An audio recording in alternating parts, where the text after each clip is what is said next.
Bueno, buenas tardes. Volvemos a intentar una vez más. Estamos en vivo en una nueva conversación de la red de psicólogos en Córdoba. Esperemos que nos acompañe, decía la conexión. Vamos a volver a intentar. Se van agregando, muchas gracias. Se van sumando participantes. Voy a esperar que se sumen nuestros invitados de hoy para poder conversar.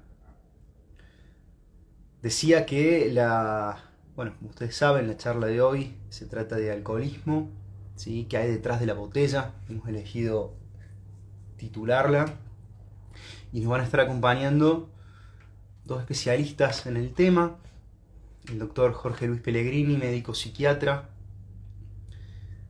y la licenciada Vanessa Vargas, especialista en psicología vincular, que forma parte también del equipo de la red. Así que bien, muchas gracias, ahí veo los saludos, se van sumando.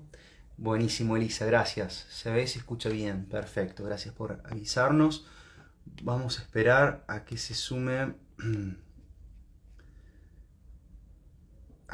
nuestros invitados. A ver, un momentito.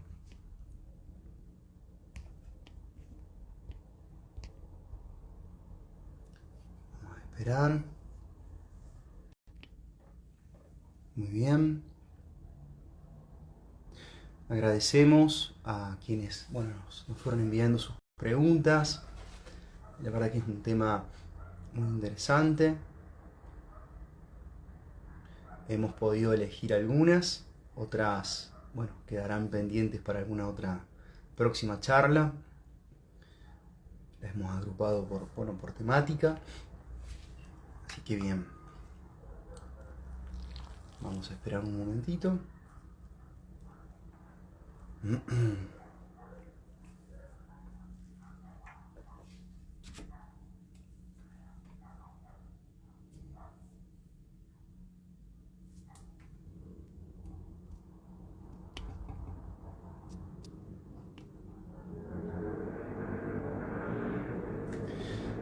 Bien, muchas gracias. Aprovecho para comentar que quienes nos quieran dejar sus preguntas, sus comentarios, lo vamos a recuperar después de la charla, así nuestros entrevistados las contestan y conversamos. Ahí los veo, ya mismo los agrego. Muy bien, vamos.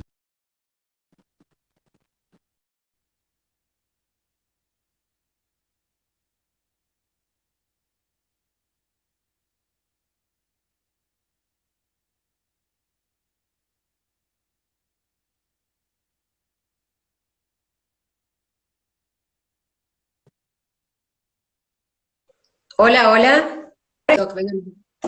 Hola, ¿cómo estás? Ahí estamos.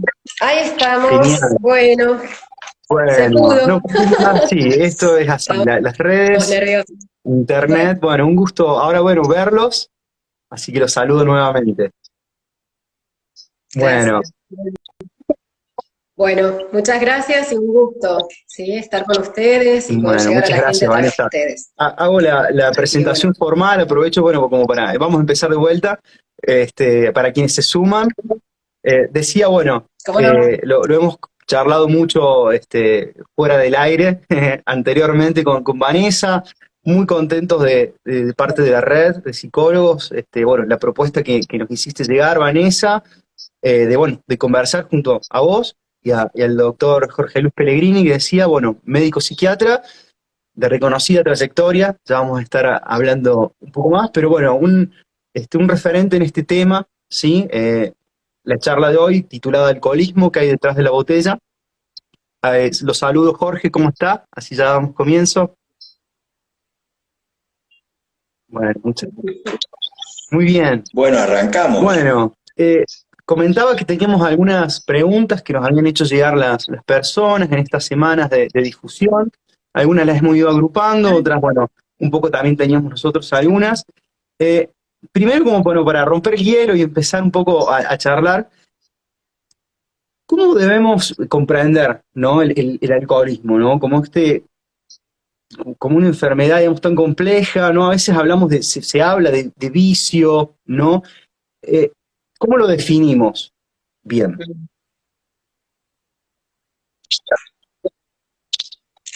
No, le cedo al especialista. Bueno, creo que la etapa de la cual provenimos y que todavía no ha sido totalmente superada es considerar la dependencia respecto del alcohol como un vicio, como un problema moral, como una tara, vaya a saber de dónde. Y ha costado un largo camino que se reconociera el alcoholismo como una enfermedad. Pensemos que la primera vez que se usa la palabra alcoholismo es hace 2 siglos.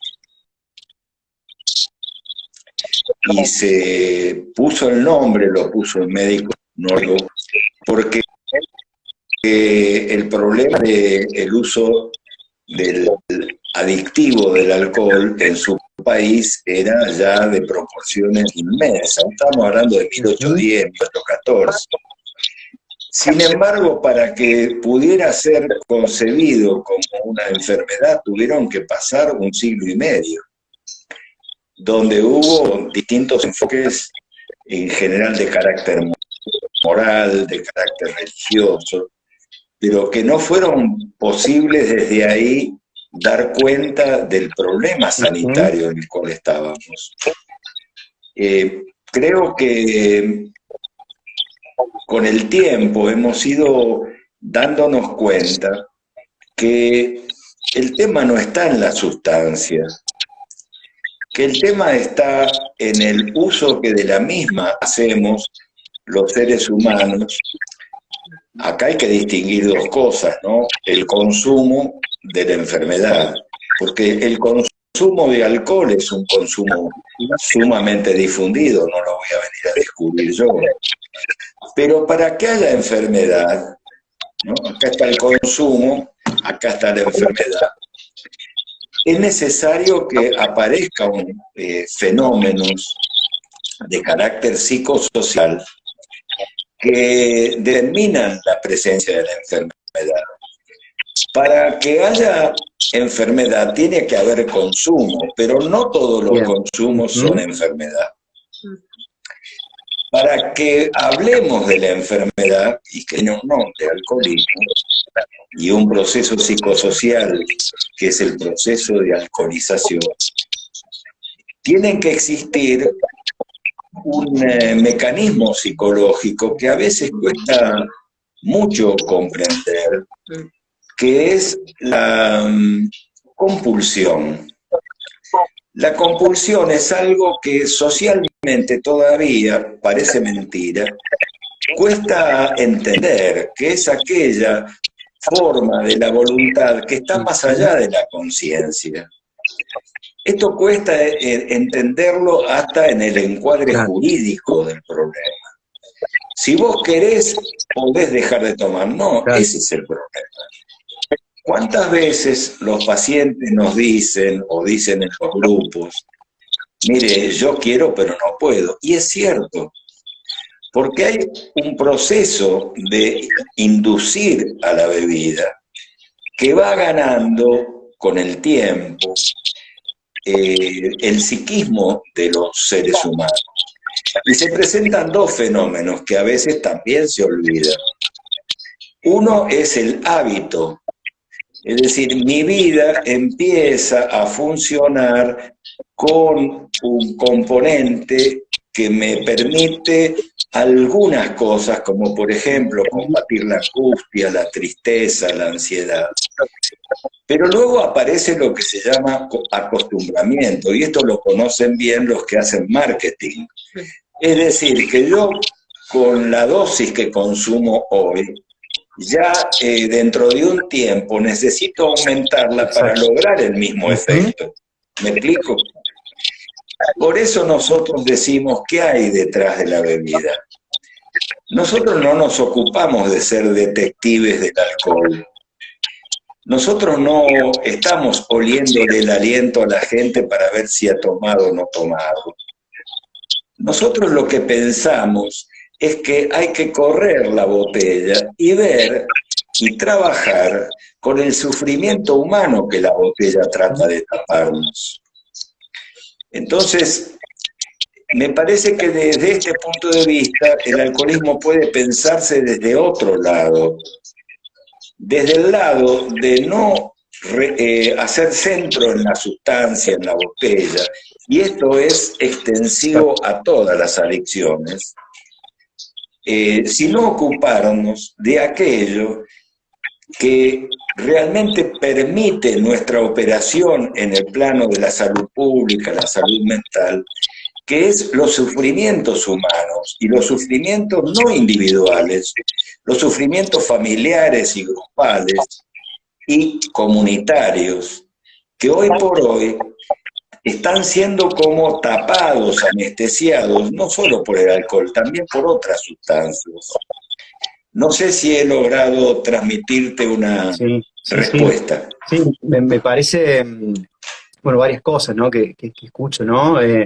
Esto que señalaba Jorge, ¿no?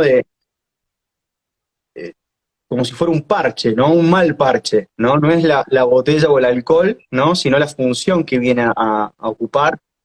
Y esto, ¿no? También de la cuestión de la adicción, o sea, de una enfermedad, porque a veces también uno escucha, ¿no? Como, bueno, debilidad de carácter o, bueno, no hay voluntad, pero no se trata de eso, ¿no? Porque estamos hablando, claro, de algo serio. Sí, Vos, Vanessa, ¿cómo lo pensás, cómo lo ves? sí, sí, perfecto. Adhiriendo a y continuando con lo que el doctor dice, es una enfermedad que encima lo complicado, tiene una complejidad enorme, ¿sí? Porque por qué se da es todo un tema, ¿sí? Que tiene toda una historia y que es muy importante poder comprenderlo, que está poco difundido en la educación en general, ¿sí? No se comprende esta enfermedad. Y además asociamos la enfermedad, cuando uno dice, bueno, está enfermo de alcoholismo, con suerte decimos que está enfermo, ¿sí? Con suerte, ¿sí? Porque si no dice, bueno, agarró el alcohol o toma porque quiere, ¿sí? Y te asocia mucho la enfermedad a la última etapa del alcoholismo, ¿no? Cuando la persona ya está muy mal. Quizás a veces la imagen que nos hacemos o el imaginario social del alcohólico es la persona que ya está en la calle, que ha perdido todo, que lo vemos en muy mal estado físico también, con un grado de dependencia física y psicológica ya en las últimas etapas, ¿sí? Que después, bueno, quizás sigue la muerte. Pero en realidad es una enfermedad que comienza a desarrollarse en etapas muy tempranas, en la pubertad, en la adolescencia, ¿sí? Y que tiene etapas también muy complicadas, como la edad media de la persona, que generalmente es entre los 30 y los 45 años, donde hay como está tan naturalizado el consumo de alcohol, ¿sí? Bueno, por toda la cuestión que de trasfondo tiene de lo económico, ¿no? Son las empresas millonarias, ¿sí? Que generan propagandas donde consumir alcohol es éxito, es fiesta, ¿sí? Esto no es de ahora, ¿sí? Desde siempre el alcohol ha sido insertado socialmente, pero siempre por una cuestión económica de base, que es lo que no pensamos, ¿no? Simplemente hemos aprendido a que es disfrute, está asociada a un montón de cosas, que hace que se naturalice su consumo, ¿sí? Que seamos inducidos fácilmente, y que bueno, entonces quienes necesitan parchar, como dijiste vos, que me encantó esa frase, ¿no? Porque hay un hueco, hay algo que están cubriendo. Nadie se hace adicto o se enferma de alcoholismo o de ninguna adicción porque sí, ¿sí? Sí, el consumo está muy naturalizado, como dice el doctor. El consumo, bueno, no es bueno nunca, ¿no? Pero tampoco tiene que llevar a una adicción, necesariamente, si la persona no necesita tapar ningún hueco, ¿está bien? Entonces, yo creo que es esto, que es una enfermedad que tiene mucha connotación psicosocial en cuanto a la inducción que la produce, ¿sí? Que tiene mucha historia, pero a la vez es una enfermedad que tiene una sintomatología que se desarrolla durante décadas en la persona, y muchas de estas etapas no son conocidas por el común de la gente, y a veces todos tenemos, seguramente todos tenemos una persona que conocemos, que observamos un consumo problemático, ¿sí? Que le trae problemas o sociales, o familiares, ¿sí? O laborales, ¿sí? Y no entendemos que eso es alcoholismo, no lo llamamos alcoholismo, y es alcoholismo, ¿sí? porque esto empieza a desarrollarse muy tempranamente con consecuencias moderadas y, como decía recién, las poblaciones jóvenes, como los papás jóvenes, los maridos jóvenes o las esposas, ¿no? Esto no tiene género, eh, digamos, no entienden, creen que es voluntario, toma porque quiere, descuida a la familia porque quiere, pierde los trabajos porque quiere. No, esta persona ya tiene una dependencia psicológica muy fuerte, Bien. quizás también orgánica. Sí. Bueno, no sé si Me es como encantó. tan complejo No de quiero interrumpir, responder. pero por ahí haciendo Vamos repreguntas. de a poquito. Hablamos de consumo problemático, ¿no? O de consumo. ¿Me escuchan ahí? Sí. Perfecto. Sí, sí, Sí, les escucho bárbaro. ¿Cuáles son sí, las sí. características? ¿Cuándo hablamos de un consumo problemático? ¿Qué elementos hay? ¿Qué indicadores? ¿Cuándo sabemos que se trata de eso? Mira, en todos los procesos psicopatológicos, en todos los procesos vinculados a la salud humana, hay que tener una idea esencial, que es el tema de los tiempos. Hay entre nosotros a veces una necesidad de rotular distintas etapas, pero termina haciéndose un diagnóstico, por ejemplo, lo que se llama uso problemático. ¿Qué quiere decir uso problemático?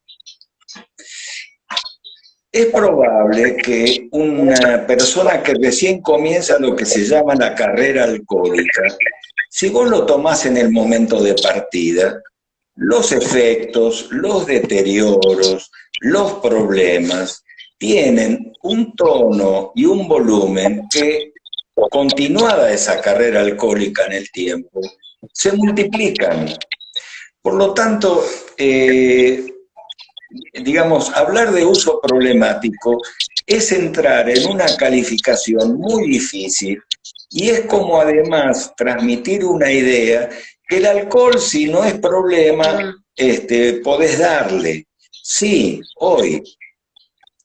Pero nosotros trabajamos con seres humanos que despliegan una carrera de años vinculados a la compulsión a beber. Entonces, para nosotros lo fundamental no es hacer una valoración cuantitativa del fenómeno, sino empezar a ver si esa persona pierde la capacidad de decir no a la bebida y de decir basta. Todos nosotros tenemos experiencia con el consumo de alcohol. Y hay un momento que vos decís, no, pará, no, yo no voy a tomar más porque me está cayendo mal. Vos parás. O vos me ofrecés, yo te digo, mira, no, porque la verdad es que prefiero tomar alguna otra cosa sin alcohol. Vos tenés todavía la capacidad volitiva de decir no y de decir basta. Cuando esto poco a poco se va perdiendo, y este no es un fenómeno individual, porque hay una característica en la que se repara poco, característica de las adicciones, es que tienden a autorreproducirse. Esto lo saben bien los que venden sustancias adictivas. ¿Qué quiero decir con eso? Hay un tango ustedes no escuchan mucho el tango, pero yo todavía sí. Hay un tango que cantaba Gardel que se llamaba Tomo y obligo, mándese un trago. Todas las adicciones tienen un carácter social. Es cierto que hay bebedores solitarios, pero eso es cada vez menos. Hoy hay una cerveza que tiene como eslogan principal el sabor del encuentro. Es decir, yo tomo, pero te convido a vos, y si vos no aceptás, bueno, alguna cosa voy a buscar para argumentar de quebrar tu decisión de no tomar.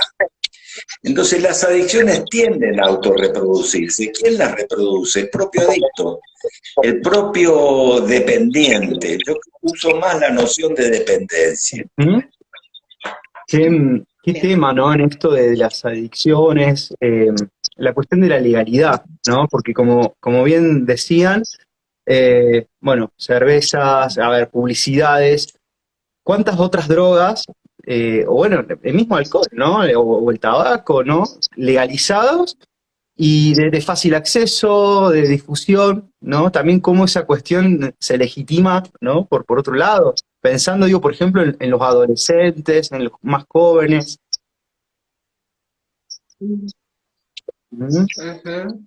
Sí, sí, sí, sí. Bueno, la población adolescente, jóvenes, todos lo sabemos, Sí, incluso ellos mismos, ¿no? Que son como el foco últimamente, ¿no? En las últimas décadas, creo yo, las últimas pocas décadas, han sido como el foco donde las publicidades, o sea, las industrias, ¿sí? Han encontrado una nueva población para que sean sus consumidores, ¿sí?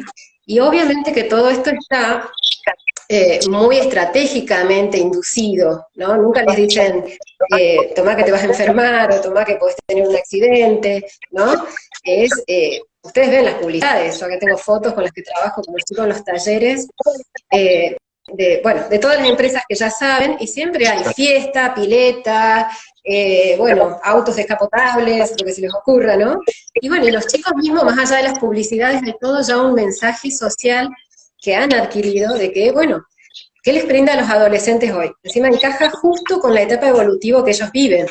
Si ellos tienen una etapa donde necesitan generar grupalidad, ¿sí? Estar bien con sus pares. Entonces, todos conocemos estas situaciones de los chicos, donde, a ver, si todos están tomando una cerveza y yo digo, no, yo voy a tomar una gaseosa, uf, ¿no? ¿Cómo queda?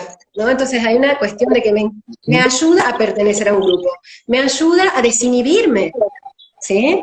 Lo cual en la etapa de la adolescencia, todos lo hemos pasado, y quienes la pasan lo saben, es difícil empezar a hacer cosas, ¿no? Empezar a estar con alguien, empezar a salir a bailar, todo lo que hay que empezar y que lleva un entrenamiento, que no es grato pasarlo muchas veces. Y bueno, a ellos los chicos se les facilita una herramienta de desinhibición naturalizada, legalizada obviamente, ¿sí? Y hasta tiene onda, o sea, hasta eso, ¿no? Y hasta forzada, diría, ¿no? Esto que decíamos recién, los chicos por ahí se sienten como presionados a consumir, porque si no son un poco o humillados o discriminados, o con una burlita. Entonces, bueno, digamos, está complicado, y por ahí las familias quieren intervenir, y el mensaje social ya es tan fuerte, que ya está tan metido en los adolescentes, que pobres los padres, bueno, no llegan quizás a veces a poder cuidar o generar los mensajes que querrían, ¿no? Hay un tema vinculado a esto que dice Vanessa, que es el tema del doble discurso. Yo voy a tocar un tema que a nosotros nos duele mucho, los argentinos, que es el Mundial de Fútbol de Estados Unidos. Argentina pintaba para llegar a la final, esto es cierto.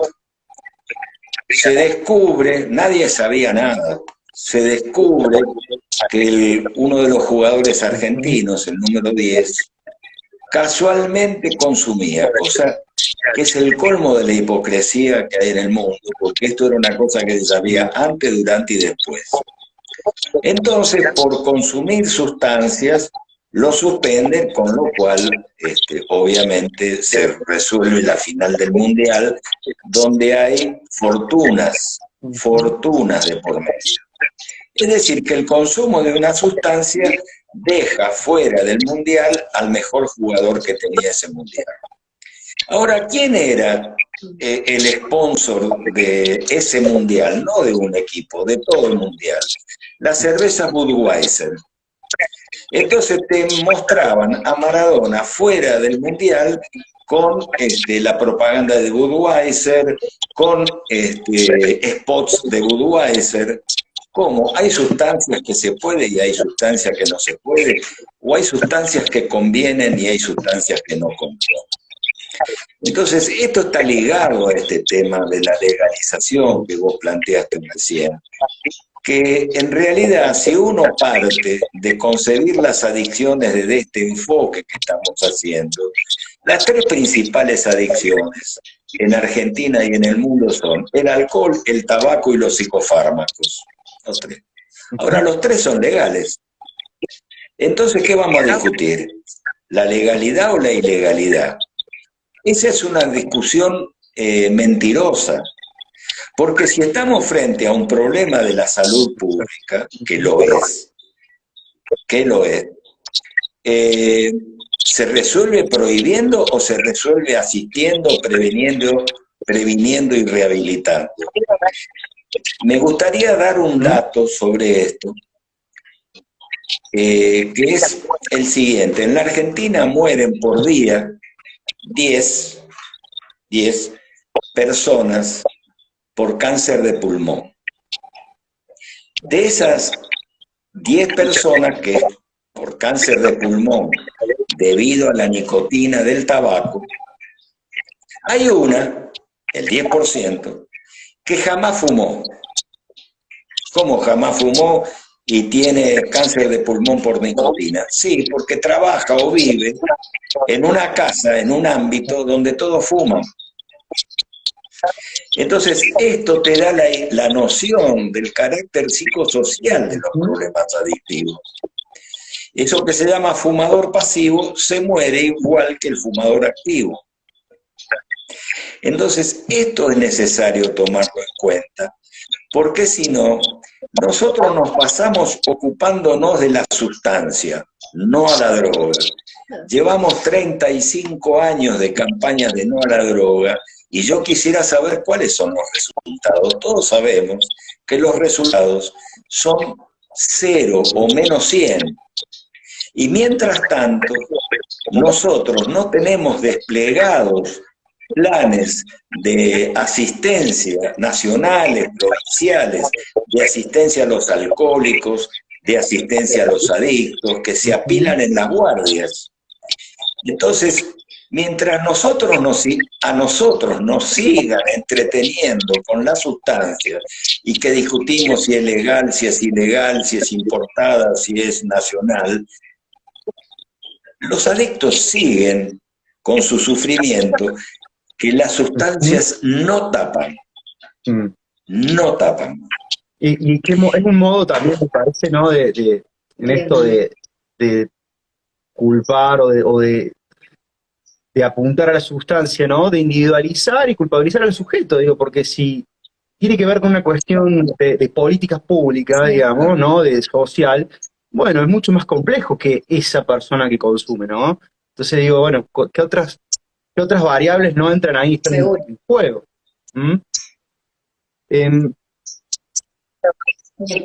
Sí, seguro, porque si la salud pública realmente, las políticas, ¿no?, de salud pública estuvieran preocupadas y tuvieran un asesoramiento profesional al respecto, signo de que se preocupan, digamos, tendrían en cuenta principalmente los aspectos de psicoeducación, ¿sí? Es decir, en las escuelas, en las universidades, ¿cuánto dan y cuándo de alcoholismo? ¿No? ¿Qué saben los chicos de alcoholismo? ¿Qué sabe un adolescente de alcoholismo? ¿Qué sabe un universitario de alcoholismo, incluso médicos, psicólogos? Es muy poco o nada lo que se nos enseña, ¿sí? Entonces hay un desconocimiento que es muy funcional a esto de poder introducirlo todo el tiempo, ¿sí? Y que no detiene, ¿sí? Entonces no hay políticas que estén dedicadas ni a prevenir ni a curar. Simplemente trabajan sobre la sustancia, si se debe, si no se debe, cuánto da, pero no sobre eduquemos, que yo creo que es una de las cosas principales que hay que hacer, ¿no? Concientizar, educar. Yo creo además, creo que hay porque cuando se describe el fenómeno en general, a veces se siente uno que está frente a un monstruo grande que pisa fuerte y frente al cual parece que no hubiera qué hacer. Yo creo lo contrario. Yo creo que los hospitales públicos están bombardeados de seres humanos alcoholizados. Los barrios están, las fábricas, la calle, la vía pública. No hay que ir a buscar a estos enfermos, llegan solos. No los tengo que ir a buscar, los traen. Esto nos remite a un tema que creo que es central, que es que nuestra responsabilidad, vos utilizaste esa palabra, es habilitar espacios para asistir a estas personas.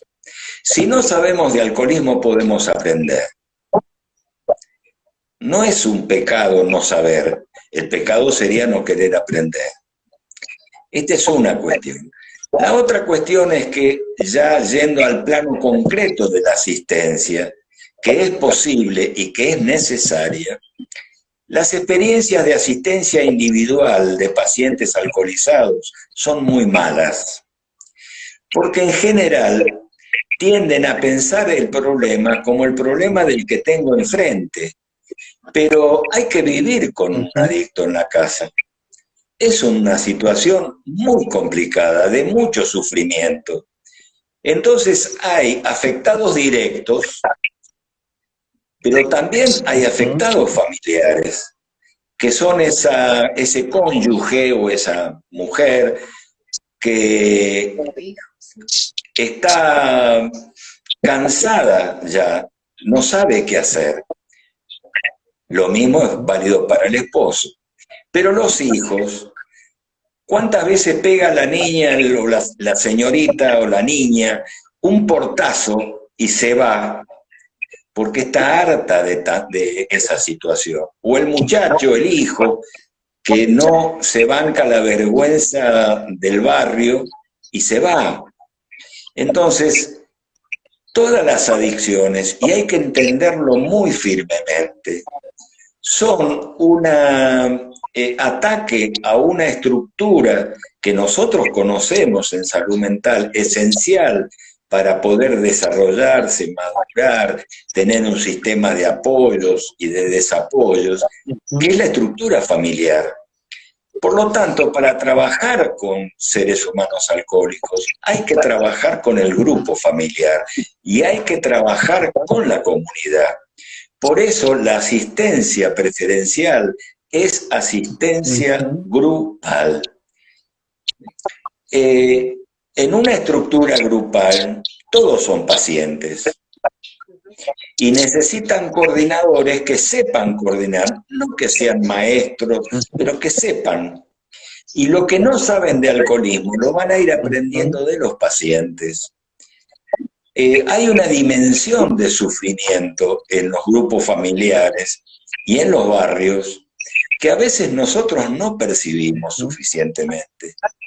Y entonces es necesario trabajar con la noción no solo de daño individual.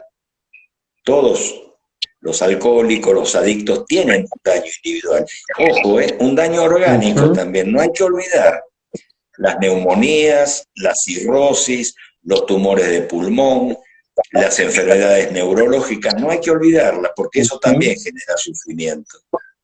Pero hay que incluir la noción de daño social. Perfecto. ¿Está bien? Doy un último ejemplo, porque creo... Sí. estamos todavía. Esta noción de daño social.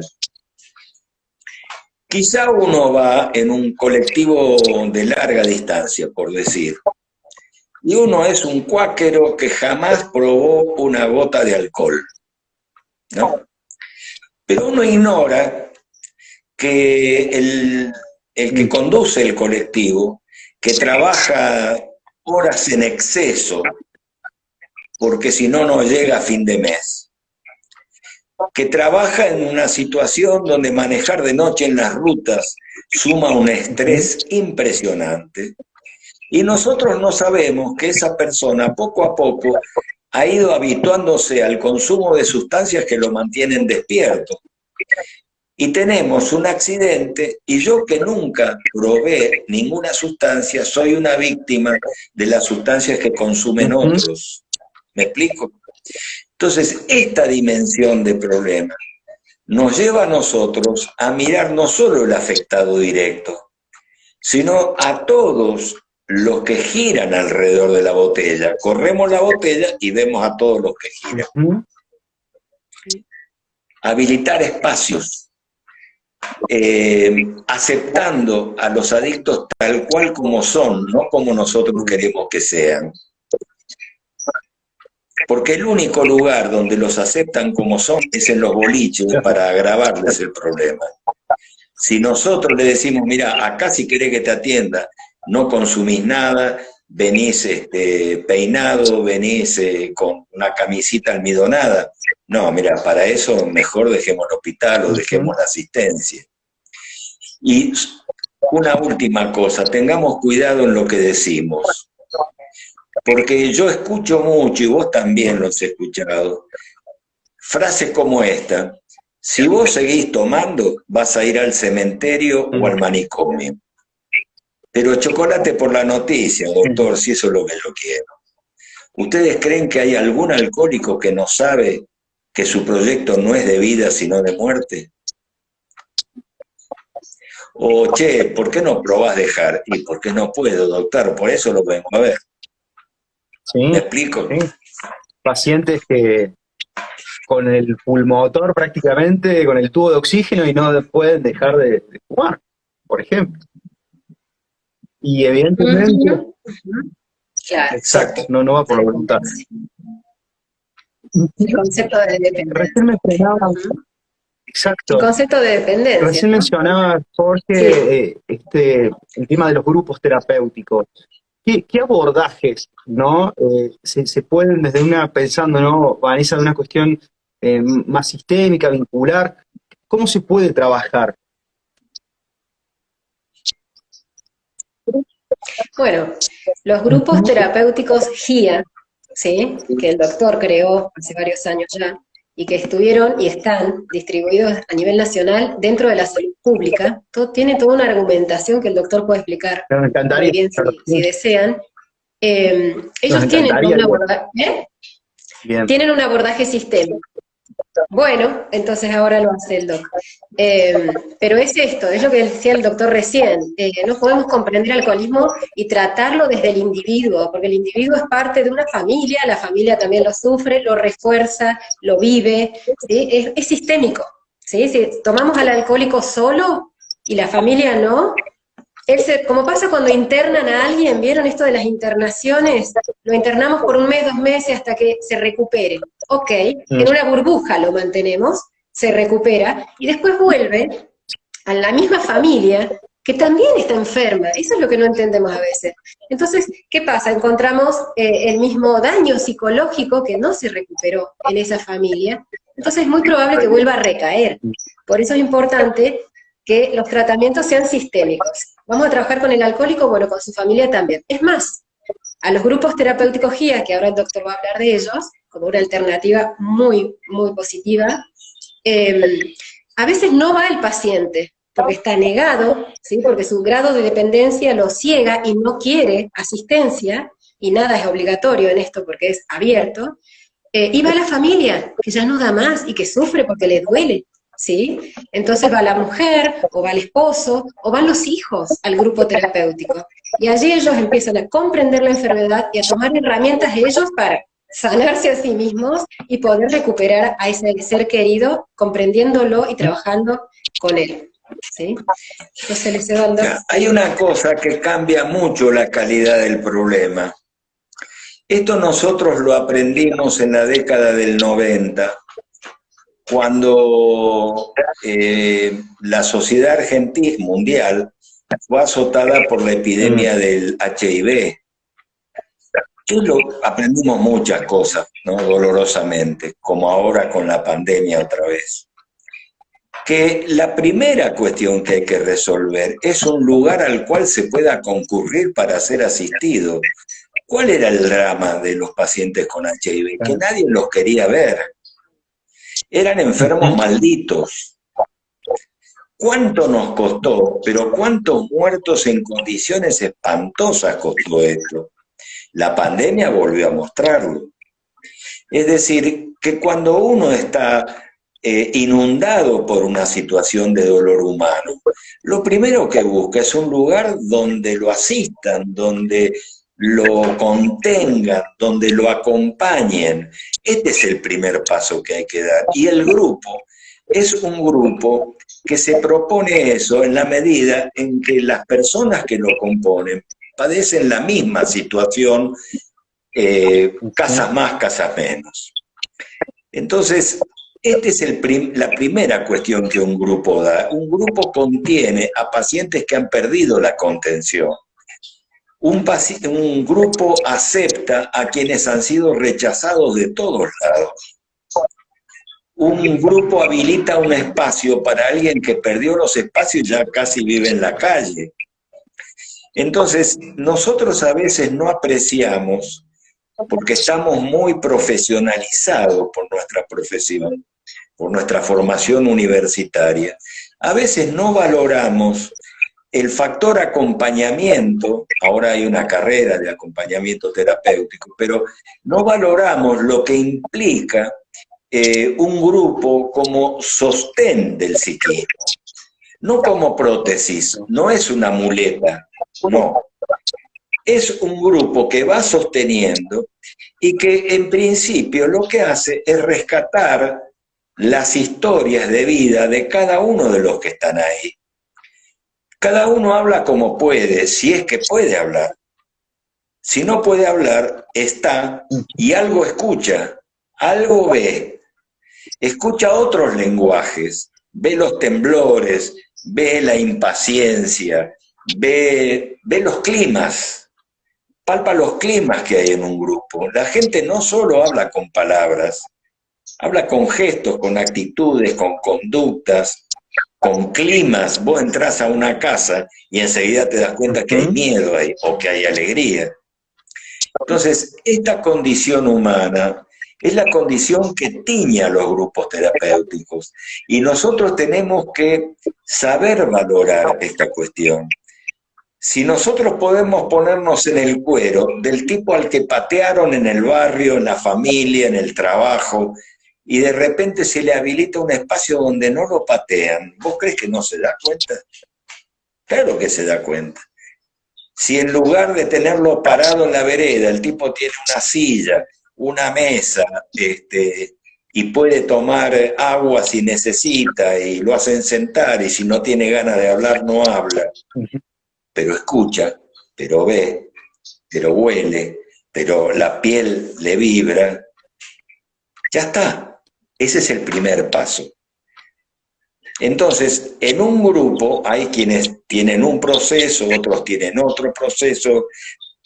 Hay una clínica grupal. Hay una clínica grupal. Y esa clínica grupal te va marcando situaciones. Un individuo se va recuperando más rápido que otro, y es probable, es seguro que es así. Pero ¿dónde se recupera? Discúlpela una preguntita más bien técnica. ¿Los grupos son heterogéneos? ¿Se calculan, se conforman de... ¿Sí? Sí. ¿O están orquestados en función de algún objetivo? En realidad, la riqueza de los grupos está dado por la heterogeneidad.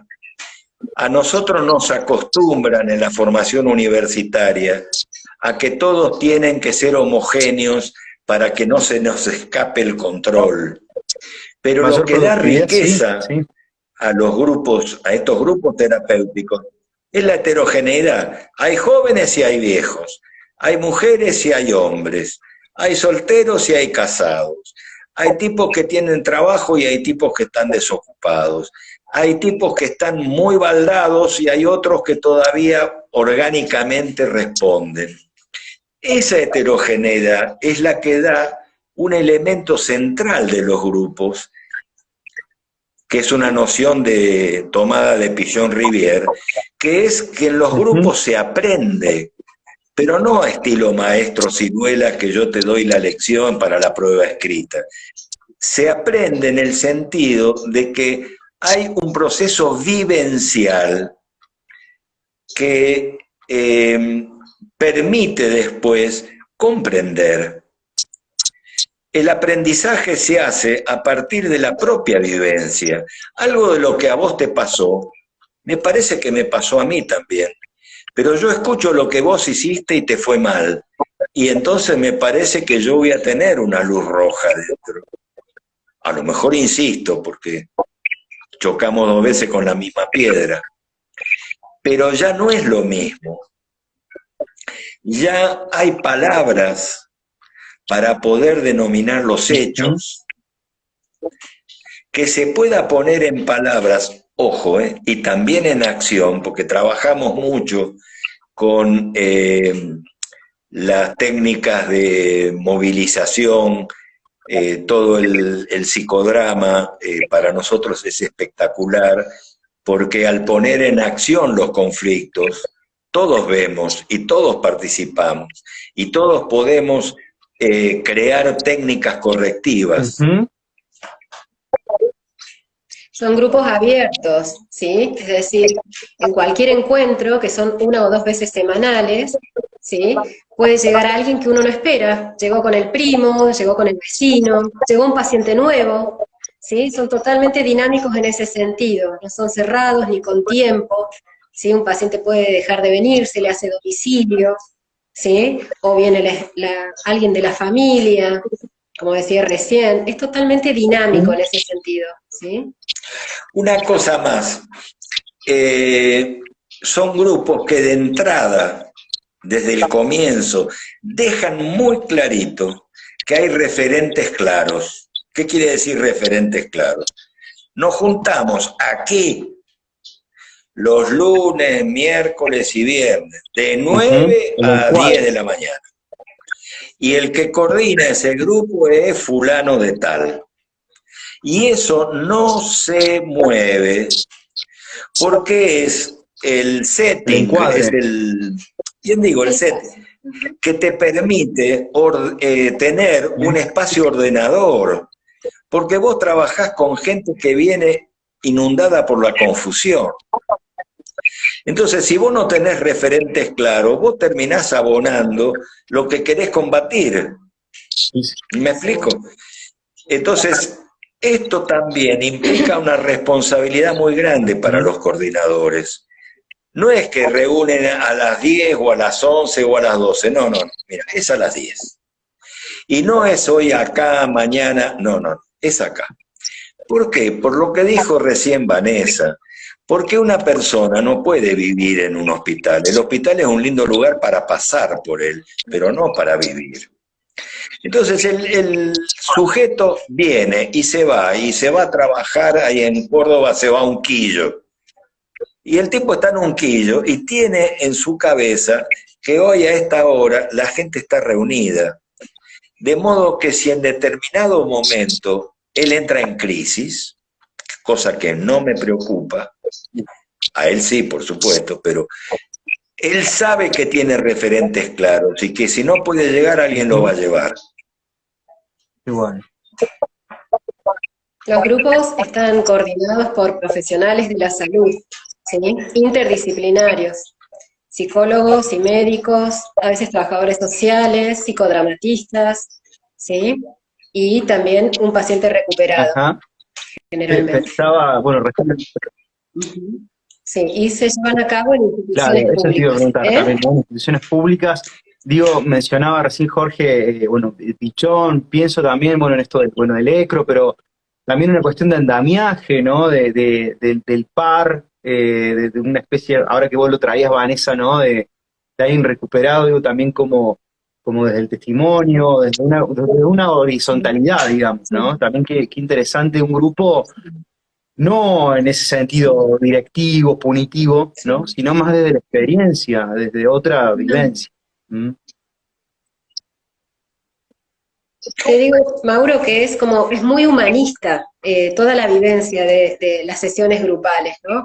La presentación de un paciente cuando llega por primera vez es, bueno, nos puede decir su nombre, nos puede contar su historia de vida, ¿se entiende? Y nos centramos en esto, en qué ha sido de su vida, qué proyectos tiene o cuáles ha dejado de tener o cuáles se pueden generar, ¿se entiende? Por eso decimos correr la botella, porque no es desde cuándo toma, cuándo va a dejar de tomar. No es un control, ni siquiera preguntamos casi de las sustancias, ¿se entiende? Se trabaja la persona y sus circunstancias de vida, ¿sí? Y sobre ello se va trabajando, digamos, ¿sí? Por supuesto que está toda la parte clínica médica, si tiene que tomar medicación como parte de la recuperación, si tiene que ser internado para desintoxicación, por eso es interdisciplinario el abordaje, ¿no? Y también que sea en la salud pública tiene un porqué, ¿sí? Porque es una responsabilidad, bueno, no sé si quiere decirlo usted. No, lo que me parece que también es importante, esto que vos señalabas recién, de que viene a cuento del diálogo, que es que si un paciente en recuperación o recuperado, uno va viendo si tiene capacidad para ocuparse de los demás. Porque hay quienes no lo tienen, hay quienes están interesados o centrados en su propia evolución, etc. Pero uno ve que hay personas del grupo que por ahí le alcanzan la silla a otro, o por ahí son los que llegan 5 minutos antes y preparan el ambiente. Hay muchas formas de transmitir una idea. Entonces, si a esas personas se los va ayudando para que puedan recuperarse, pero con el testimonio de su propio proceso no alcanza. Tiene que aprender cómo se coordina un grupo. Tiene que aprender que así como hay cuestiones conscientes, hay cuestiones que no son conscientes. Tiene que aprender sobre la clínica del alcoholismo. Es un proceso. No es que solamente que la persona está en abstinencia puede habilitar ese espacio, pero es un dato interesante. Para nosotros la abstinencia es un logro, porque es muy bonito decir, no, a mí la abstinencia, yo estoy pensando en las fantasías inconscientes. Sí, vos porque no vivís con esa persona, pero andá a vivir vos con alguien que está en carrera permanentemente, que tu casa ya huele a alcohol, que tus hijos están indignados o están entrando en carrera, y contame si la abstinencia es o no es un logro. Claro que lo es. Ahora, ¿es el objetivo central? No, es el logro para otros objetivos. ¿Cuál es el objetivo central? Que esa persona pueda elaborar un nuevo proyecto de vida, esta vez sin alcohol. Porque el proyecto de vida con alcohol es un proyecto de muerte. Estamos trabajando con personas suicidas. Entonces, hay que tener claro que son personas que tienen determinadas restricciones de orden social respecto de las cuales hay que cuidarlos. Estas personas hay que cuidarlas. Se nos planteó varias veces, por ejemplo, compañeros del grupo que venían con alguna copa de alcohol manejando el auto. No, mirá, deja el auto y te vas en colectivo, o que venga tu señora o tu pibe o un vecino a buscar el auto. Vos así no podés. Esa es parte de nuestro trabajo. Es parte que significa a veces tener que navegar contra la corriente. Pero si vos pensás en la noción de daño social, vos te das cuenta que hay personas que producto de su adicción pueden producir mucho daño, no solo a sí mismos, a otros. Entonces, esto también implica intervenciones cuidadas, muy respetuosas, pero que hay que tomarlas. Esto es parte de la clínica grupal. Bueno, me parece que estamos ya sobre la hora. Me quedaría horas escuchándolo. Les puedo pedir si están de acuerdo, estamos sobre la hora, pero para cerrar, me gustaría preguntarles o que me comenten ya, pensando, bueno, hablamos un poco de jóvenes, de las familias, de la escuela. ¿Cómo poder transmitir, ¿no?, algo de esto que estamos hablando de una forma, ¿no?, que no sea, que no genere una reacción, que no genere una cuestión ahí reactiva? ¿No? Porque digo, folletos, información, campañas, está lleno, ¿no? Y es algo, como dijimos, ¿no?, es que sabemos que hace mal. Bueno, ¿cómo podemos transmitirlo eso? ¿Desde el ejemplo, desde las palabras? ¿Cómo lo piensan?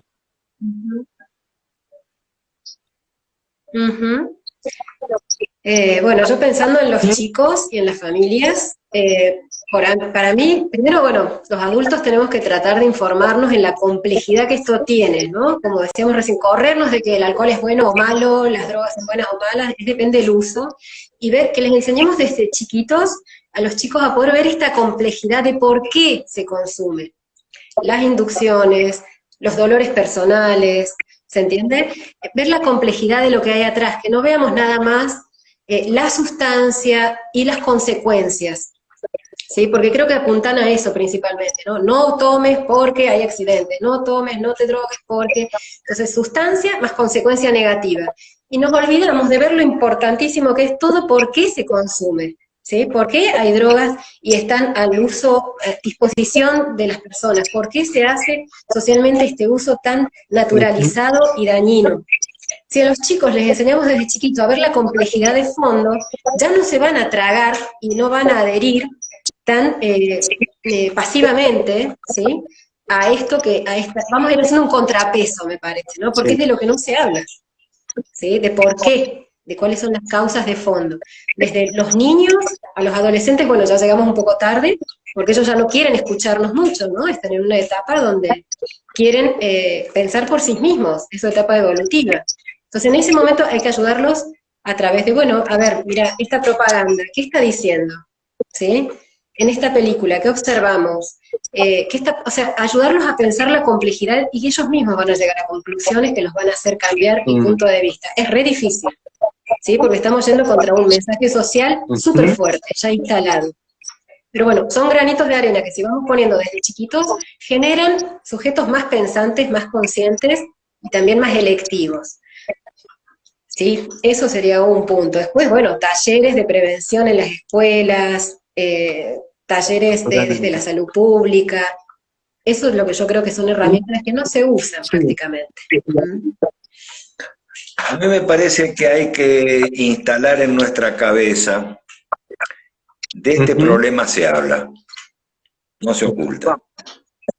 Porque hay un mecanismo psicosocial muy fuerte que es la negación del problema y la renegación del problema. Ya ahí utilizo términos de Ana Freud y todo eso, ¿no? Pero no es cierto lo que es cierto. No, pará, es cierto lo que es cierto. Ahora, nosotros cuando hablamos con los jóvenes, no vamos a hablarle de algo que ellos no conocen, lo recontra conocen, y más que nosotros. Lo que en todo caso nosotros podemos ayudar desde una práctica y pocas palabras y muchos hechos, podemos ayudar a establecer una idea que es que de esto vamos a hablar. Pero también sobre esto vamos a hacer.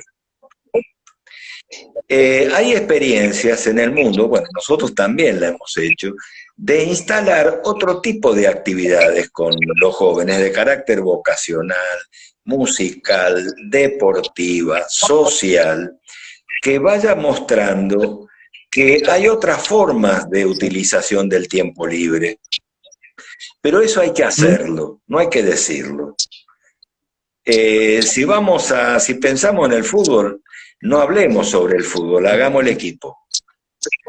Si pensamos en una actividad musical, no hablemos de la música, llevemos los instrumentos, que puede ser desde un tambor hasta lo que se te ocurra. Pero me parece que nosotros la actividad tenemos que sacarla muchas veces del marco de las palabras, en las cuales nosotros somos tan brillantes, pero después en los hechos las cosas no cambian. Me parece que hay que juntar una y otra situación, de manera que ellos puedan vivir y nosotros también podamos vivir otras experiencias. Y entonces lo que cada uno va descubriendo no se lo saca nadie de la cabeza. Una cosa es que yo te lo diga, otra cosa es que vos lo descubras. Yo te puedo ayudar a descubrirlo, te voy a acompañar. Hasta ahí podemos llegar, pero me parece que hay que trabajar en ese plano, en acción, en el plano de las actividades psicosociales comunitarias, y que además les permita saber que es un problema que tiene solución, y la prueba está que nosotros en tal espacio tenemos un grupo que trabaja con personas afectadas. Perfecto. Me es imposible no pensar en esto, bueno, nuevamente, ¿no? En el rol del Estado, de las políticas públicas, digo, mostrar, retomando lo que decíamos, ¿no? Ofrecer otros parches, ¿no? Mostrar otros espacios y habilitar prácticas saludables o afianzar ahí las redes, los vínculos. La verdad que es importantísimo. Bueno, Ya estamos medio sobre la hora. Nada, bueno, agradecerles mucho. Si están de acuerdo, en algún momento retomaremos puede ser el mismo tema. La verdad que me he quedado con muchas ganas y me imagino que la gente que nos acompañó también de seguirlos escuchando. Un gusto enorme. Muchas gracias por su tiempo. A los dos. Bien. A Inés y Jorge. ¿Sí? Igualmente, Mauro. Bueno, gracias a vos, a la red, y gracias a todos los que no los vemos, pero que, bueno, si están escuchando. Yo por ahí, Mauro, me quedo pensando en gente que quizás está interesada por cuestiones más Totalmente. personales en toda esta temática, y por ahí dejar alguna herramienta en internet. Hay mucho escrito sobre del doctor, sobre los grupos GIA, G-I-A, Grupos Institucionales de Alcoholismo. Perfecto. Digo, por si alguien necesita quizás profundizar Excelente, en un tema excelente. personal. Este vivo, más allá de Bueno. quienes lo han visto ahora, bueno, queda grabado, lo vamos a seguir difundiendo, así que aprovechamos para revalidar esa invitación, como decíamos, del material de Jorge, Bueno. toda su información, y lo mismo vos también, Vanessa, que trabajás también desde una cuestión integral, sistémica, así que nada, están abiertas ahí los canales de comunicación. Les mando un saludo grande. Muchas gracias. Dale. Bueno. Me ha gustado mucho compartir una hora de un viernes a la noche con un joven que podría bien estar haciendo otra cosa y que dedica su tiempo a una cosa tan noble, ¿no? Así que te felicito y la verdad que me ha hecho mucho bien Bueno, poder muchas gracias, compartir este día. Jorge. Gracias por lo de joven también. Y el gusto ha sido mío. Un abrazo grande. Que estén muy bien. Gracias. Gracias, muchas Igualmente. gracias. Buen fin de semana. Chau, Muy que bien. estén muy bien todos. Hasta luego, gracias. Chau, gracias, Mauro. Bueno, Chau. un gusto que nos hemos dado, la verdad es súper interesante la charla. Vamos a seguir ampliando estos temas y, bueno, como bien dijo la licenciada Vanessa, vamos a abrir los canales de comunicación. Quien quieran, nos envíe algún mensaje, comentarios, estamos ahí a esta disposición. Que tengan un buen fin de semana, muchas gracias, que se quedaron hasta el final, y bueno, nos volveremos a encontrar en otra conversación de la red de psicólogos en Córdoba. Que estén muy bien.